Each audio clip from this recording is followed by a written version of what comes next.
नमस्कार, मैं हूं आपके साथ प्रियंका राय। खबर तो खास है में आपका स्वागत है। खबर तो खास है में आज आपको दिखाएंगे एक ऐसा प्रोजेक्ट जिससे चुटकियों में गणित के सवाल हल हो जाएंगे और दो बेजुबानों के बीच अटूट प्रेम की कहानी भी बताएंगे। साथ ही मिलवाएंगे दौसा के एक ऐसे किसान से जो खेती का नया ट्रेंड सेट कर माला माल हो रहा है और ये भी बताएंगे कि कैसे बाड़मेर में एक सोच से तस्वीर बदल रही है। तो चलिए चलते हैं खबर तो खास है के सफर पर।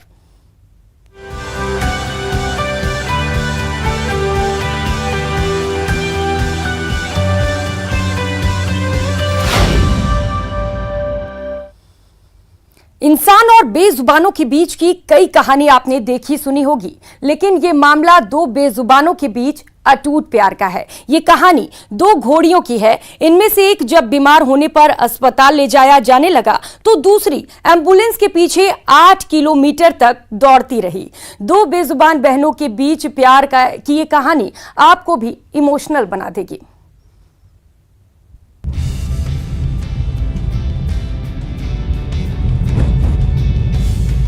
उदयपुर की सड़क पर एक एम्बुलेंस के पीछे भागती इस घोड़े की तस्वीर जिसने भी देखी वो कुछ सेकंड के लिए ठहर गया। सोशल मीडिया पर यह तस्वीर खूब वायरल हुई, लेकिन जब लोगों को इस खबर के बारे में पता चला तो लोगों की जिज्ञासा इस खबर में और बढ़ गई।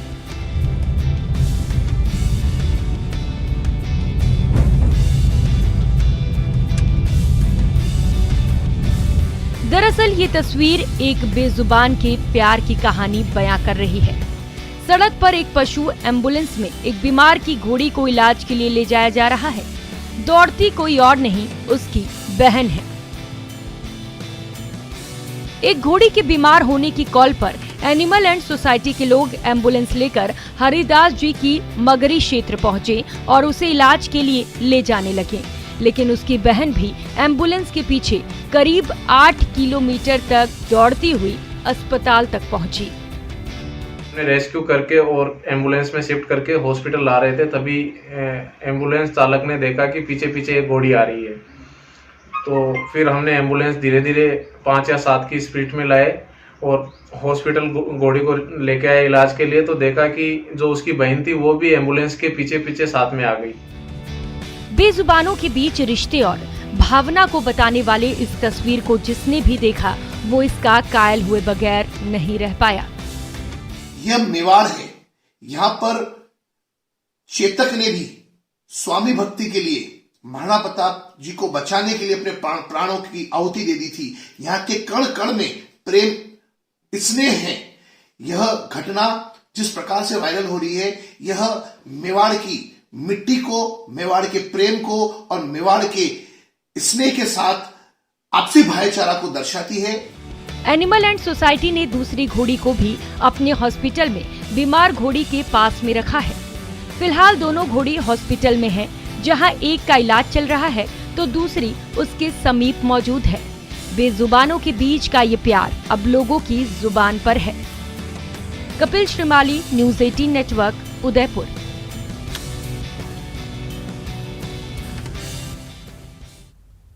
जोधपुर के केंद्रीय विद्यालय के 2 शिक्षकों ने बच्चों को गणित सिखाने के लिए एक ऐसा प्रोजेक्ट तैयार किया है जिसे न केवल एनसीईआरटी से खास पुरस्कार मिला है, बल्कि इस प्रोजेक्ट से बच्चे खेल खेल में गणित सीखने भी लगे हैं। मैंने ये डाइस किया और मेरा ऑड है और इसका इवन है। ये 4 है जो इवन है, तो इवन मेरी बारी आई तो 1 2 3 4। आप प्लस करके देख लीजिए सारे कॉलम्स में कम आएगा। इसका आंसर है 15। जोधपुर के केंद्रीय विद्यालय 1 में पढ़ने वाले इन बच्चों को गणित से अब डर नहीं लगता, बल्कि खेल खेल में बच्चे मैथ्स के मुश्किल से मुश्किल सवाल का हल निकाल लेते हैं।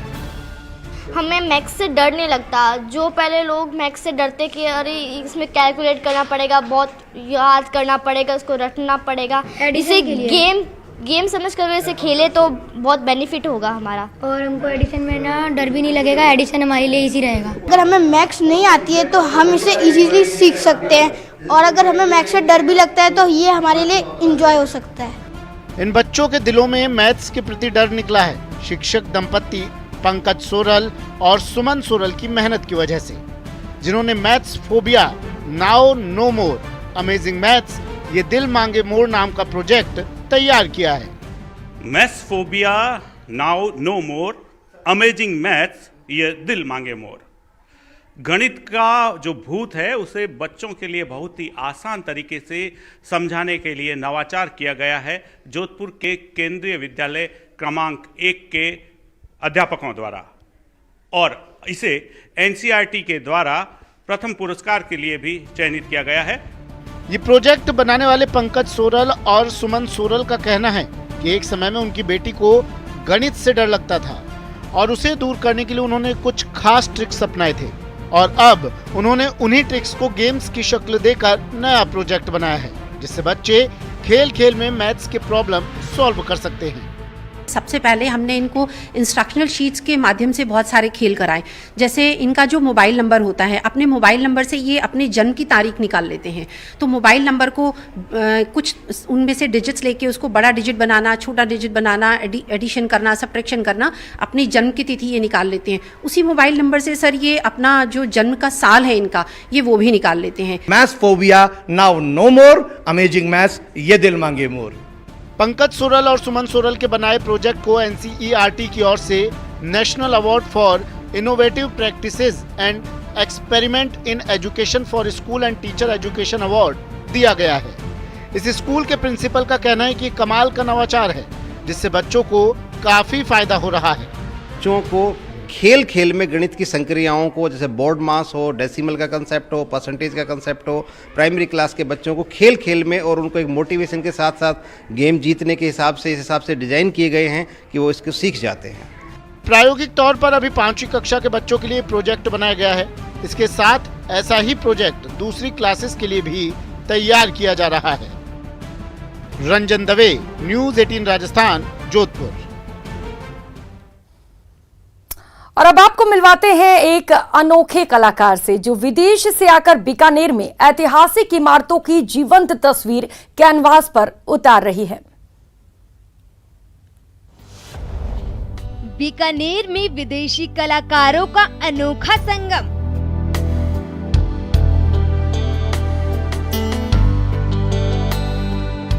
आर्ट इको 2022 में रूसी छात्रों ने बनाई पेंटिंग।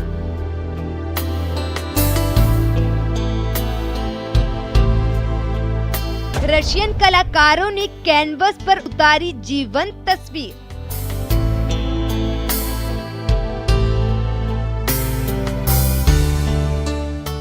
सामने कैनवस और उस पर बीकानेर की ऐतिहासिक इमारतों को कैनवस पर उकेरते ये कलाकार रशिया से भारत आए हैं।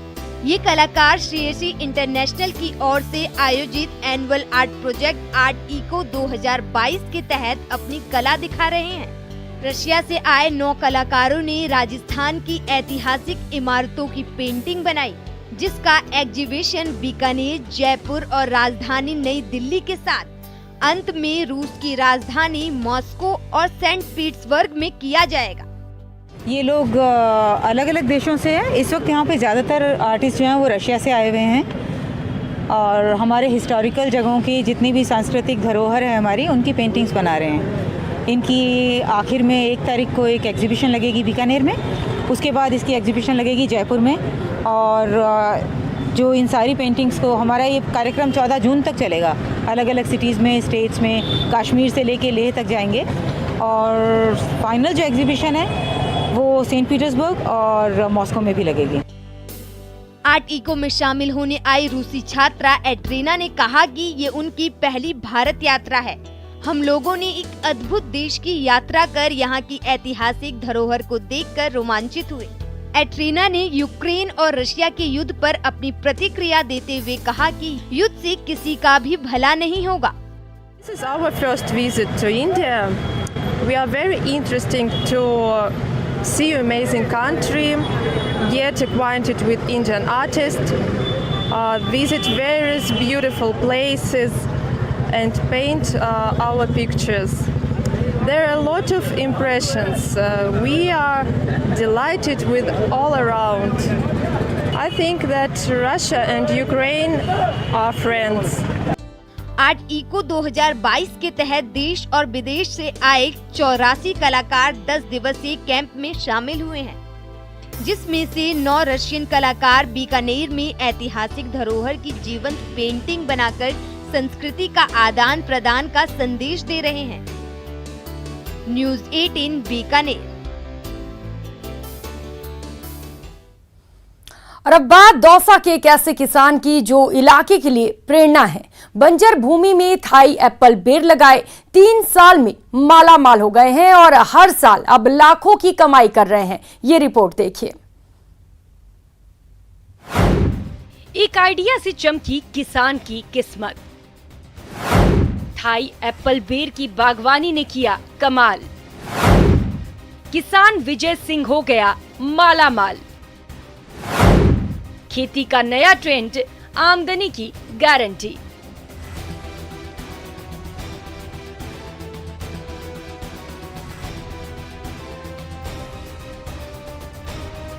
जहां अनाज पैदा नहीं होता था, भूजल नहीं होने से सिंचाई नहीं हो पाती थी, बारिश के दिनों में होने वाली फसल भी कभी कभार ही होती थी, वहां का किसान आज कामयाबी की नई इबारत लिख रहा है।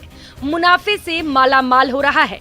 दूसरे किसानों को कामयाब होने के मंत्र बता रहा है। जी हां, दौसा के किसान विजय सिंह ने असंभव को संभव कर दिखाया है। अरे ये खेत है, यहाँ जो बंजर जमीन थी, यहाँ में कोई पैदा को 10 बीघा जमीन थी और यहाँ में हमने कृषि अधिकारी इनसे जब संपर्क आयो तो थाई एप्पल बेर लगाया। तो थाई एप्पल बेर सु दूसरी तीसरी साल हुई है और इनसे लाभ मिलो। हमको लाभ मिलो तो 40-50 किलो प्रति पेड़ का हिसाब से हमको ये पेड़ फल दे रो है और 40 से 45 से 35 रुपये किलो प्रति हिसाब से भाव से बिक रो है। तो हमको अच्छो लाभ मिले और हमारे आसपास का जो भी किसान देख रहे हैं वो सब या को अपनावा की तैयारी कर रहा है। कम पानी की ये फसल है। 10वीं तक पढ़े लिखे विजय सिंह खेती किसानी पर ही निर्भर थे। बाजरा, सरसों और गेहूं की खेती कर रहे थे, जबकि पारिवारिक खर्चे बढ़ते जा रहे थे। ऐसे में इन्हें खेती में कुछ नया करने की जरूरत महसूस हो रही थी। विजय को कृषि अधिकारियों का मार्गदर्शन मिला, जिसके बाद इन्होंने अपने भाई की मदद से 10 बीघा जमीन में लगभग 1000 थाई एप्पल बेर के पौधे लगाए। 2 साल तक कोई लाभ नहीं मिला, लेकिन तीसरे साल में एक पौधे से लगभग 50 से 70 किलोग्राम बेर की पैदावार मिल रही है। विजय सिंह अब स्थानीय मंडियों के साथ दिल्ली और आगरा तक अपने बेर भेजकर अच्छा मुनाफा कमा रहे हैं। श्री विजय सिंह जी गुर्जर निवासी झीरन ने कृषि विभाग के अधिकारियों के मार्गदर्शन के द्वारा 10 बीघा पक्की भूमि में थाई एप्पल बेर का बगीचा लगवाया था। इस वर्ष इस बगीचे में इन्हें अच्छा उत्पादन मिल रहा है और जो खास बात यह है कि इस जो जमीन है ये बिल्कुल ही कम उपजाऊ वाली थी, पानी की कमी थी, लेकिन विजय सिंह जी के द्वारा अब इस जमीन में थाई एप्पल बेर की बहुत ही शानदार जो है पैदावार ली जा रही है। विजय सिंह के पास अब दूर दूर से किसान पहुंच रहे हैं। थाई एप्पल की खेती का गुर सीख रहे हैं, क्योंकि खेती के नए ट्रेंड में आमदनी की गारंटी जो है। दौसा से न्यूज़ 18 राजस्थान के लिए आशीष शर्मा की रिपोर्ट। और अब बात बाड़मेर के एक ऐसे किसान की जिन्होंने रेतीले धोरों पर सागवान की फसल लगाकर न केवल अपनी तकदीर बदल ली है, बल्कि दूसरों के लिए भी मिसाल बन गए हैं। बाड़मेर के निम्बानियों की ढाणी में रेतीले धोरों पर तेज हवा के झोंकों के बीच झूमते ये सागवान के पेड़ खेताराम की सफलता की कहानी बयां कर रहे हैं, जिन्होंने रेलवे की नौकरी से वीआरएस लेकर कुछ अलग करने की ठानी थी। अलग करने की चाहत अपने और अपने परिवार के लिए सुखद भविष्य के लिए ही उन्होंने अपनी पत्नी कमला देवी के साथ मिलकर 2017 में सागवान के 225 पौधे लगाए थे, जो अब विशाल वृक्ष बनने की राह पर हैं। पौधा पानी पिलाना पड़े, कम पिलाना पड़े। 3 वर्ष तक तो पानी मैंने पिलाना पड़े। बाजार में लान 27,000 रो, साली पानी आओ तो 25,000 रो ठीक टैंकर। इन साल में पानी डलाना नहीं पड़ी हुई और हर साल में 2 बार कटिंग करनी पड़े। नहीं 2 बार कटिंग करनी पड़े। हाल तो मूल्य में लले कटे हर बंद खराब हुए को नहीं, और जो बड़ा होने के बाद में कोशिश अलग करनी पड़ेगा। और पौधा लगा हुआ लोग तो बहुत बढ़िया है और धरती हरी भरी अल्लाह को रहेला बहुत बढ़िया बेला। बड़े कोई लोग लगावे, मैं 225 दरख्त लगाया, सागवान का है।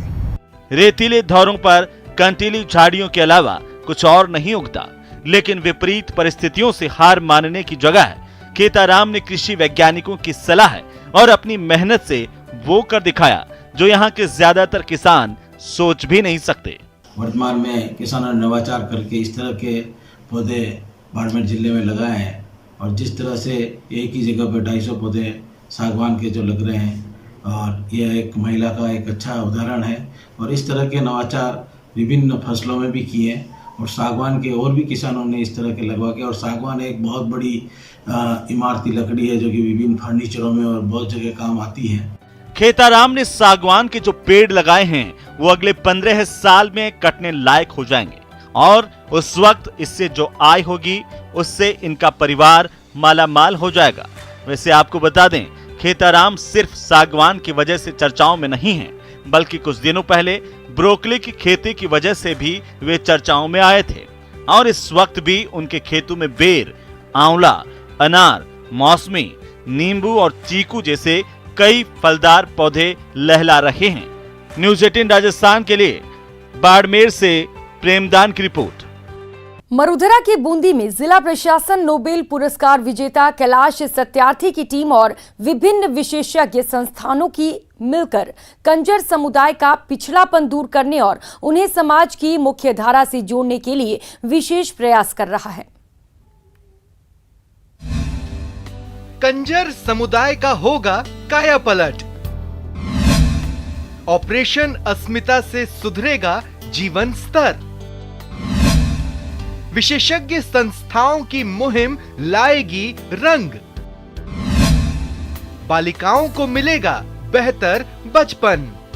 व्यापार में लिप्त बच्चियां पकड़ी गई थी, तो हम चाहते हैं कि कुछ बच्चियां अगर इसमें भी लगी हैं तो उन्हें इस धंधे से मुक्त किया जाए और उनको समाज की मुख्य धारा से जोड़ा जाकर उनको रोजगार उन्मुखी कार्यक्रम से जोड़ा जाए और महिला सहायता समूह बनाए जाकर उनको रोजगार उपलब्ध कराया जाए ताकि उनकी जो है इनकम रेगुलर हो सके और वो समाज की मुख्य धारा से। बूंदी जिले के रामनगर, शंकरपुरा और मोहनपुरा कंजर बस्तियों की बच्चियों के बीच जिला प्रशासन ऑपरेशन अस्मिता के जरिए रोजगार उन्मुखी कार्यक्रम सेल्फ हेल्प ग्रुप बनाकर उन्हें समाज की मुख्य धारा से जोड़ने में जुटा हुआ है। ऑपरेशन अस्मिता को प्रभावी बनाने के लिए जिला प्रशासन स्टेप बाय स्टेप कदम उठा रहा है। चयनित गांव के चिन्हित परिवारों के बीच जागरूकता गतिविधियां और शैक्षणिक कार्यक्रम चलाए जा रहे हैं। जिला प्रशासन ने कंजर बस्तियों के कल्याण के लिए चलाए जा रहे इस ऑपरेशन का प्रेजेंटेशन राज्य सरकार के सामने दिया है, जिसके तहत आने वाले दिनों में स्कूलों से ड्रॉप आउट होने वाली बच्चियों को स्कूल पहुंचाना और उन्हें कैंप लगाकर रोजगार देने की भी बात कही गई है। सरकार को प्रेजेंटेशन दिया गया है और इस जो कार्यक्रम है इसको हम चलाएंगे। जो यहाँ की बच्चियाँ हैं जो स्कूल नहीं चाहती हैं, ड्रॉप आउट बच्चियाँ हैं, उनको स्कूल से जोड़ सकें। इसके अलावा जो बेरोजगार हैं उसके लिए हम कुछ जो प्राइवेट कंपनीज हैं उनके कैंप लगाएंगे, उनको रोजगार मिल सके। कंजर बस्ती की महिलाएं और बच्चियां अपने जीवन में आगे बढ़ सकें और समाज की मुख्य धारा में शामिल हो सकें, इसके लिए जिला प्रशासन विभिन्न समाज सेवी संस्थाओं के साथ रामनगर और शंकरपुरा बस्ती में बैठक कर चुका है। बैठक में ये फैसला हुआ है कि बस्ती की महिलाओं को सेल्फ हेल्प ग्रुप बनाकर आर्टिफिशियल ज्वेलरी बनाने के अलावा वो काम सौंपे जाएंगे जिनमें उन्हें महारत हासिल है। उसके बाद उन्हें आर्थिक मदद देकर स्वरोजगार शुरू करवाया जाएगा। वो भी जो समाज की मेन धारा में सम्मिलित हो सके। हमने इन गांवों पे काम करना शुरू कर दिया है। एक मीटिंग रामनगर में हो चुकी है। नेक्स्ट जो मीटिंग्स हैं वो हम शंकरपुरा और इसमें करेंगे और लोगों से पूछेंगे कि वो क्या काम करना चाहते हैं। जैसे रामनगर में हमने मीटिंग की थी तो महिलाओं ने बताया था कि पहले वो आर्टिफिशियल ज्वेलरी बनाती थी, सिलाई कढ़ाई का काम करती थी, तो उन्हीं की जो काम करती थी उन्हीं को जो है स्वयं सहायता समूह बनाकर और बैंक से लोन दिलाकर उनके जो है प्रोटेक्शन बनवाया जाएगा और उसकी मार्केटिंग के लिए भी हम पूरे प्रयास करेंगे। कंजर बस्ती की महिलाएं जिला प्रशासन के ऑपरेशन अस्मिता की खुलकर तारीफ कर रही है। रोजी रोटी के लिए अन्य धंधे से जुड़ी महिलाएं और बस्ती के लोग अब रोजगार की बात कर रहे हैं। बस्ती के लोगों का कहना है कि जिला प्रशासन का ऐसे ही सहयोग मिलता रहा तो वे अपने पारंपरिक गंदे धंधे से तौबा कर लेंगे। धंधा करती थी ना, वैसे धंधा करती तो मैं छुटकाना चाहती हूँ ना, इसमें शादी करवाया जाए। तो धंधा क्यों करते थे आप, क्या कारण था धंधा करने का? क्योंकि पहले मजबूरी थी, इसके वजह से करती थी। अभी ना मैं ना अपनी राजी खुशी से शादी करना चाहती हूँ। तो रोजगार मिले तो धंधा छोड़ दोगी? जी। तो किससे सहायता चाहिए आपको? सरकार से। राज्य सरकार और जिला कलेक्टर महोदय ने अस्मिता ऑपरेशन चलाया है, तो हम भी चाहते हैं कि ये ऑपरेशन शिक्षित रहेगा, क्योंकि यहाँ की जो महिला है और बच्चा है जो गरीबी रेखा में है और ये रोजगार के कुछ अवसर मिले तो ये क्या है कि इनकी गरीबी और इनको रोजगार से ऐसे जोड़ा जाए ताकि इनकी गरीबी को छोड़कर जो धंधा करते हैं इनको भी छोड़ दे और इनका जो कर्जा वगैरह है वो चुक जाए। फिलहाल कंजर बस्ती के लोगों को मुख्य धारा से जोड़ने के लिए जिला प्रशासन की ओर से शुरू किया गया ऑपरेशन अस्मिता बस्ती के लोगों में जागरूकता लाने के साथ उनमें जागृति लाने का काम कर रहा है, जो आगे चलकर उनके जीवन स्तर के बदलाव का वाहक बनेगा। चैन सिंह तंवर, न्यूज़ 18 राजस्थान, बूंदी। सरहदी जिले बाड़मेर के गेहूं गांव के लोगों के लिए अच्छी खबर है। गांव से कचरे की समस्या का समाधान होने वाला है। यहां कचरा पॉइंट पर ट्रोमल स्क्रीन मशीन लगाई जा रही है, जिससे कचरा निस्तारण में मदद मिलेगी और गांव वालों की सालों पुरानी मांग भी पूरी हो जाएगी।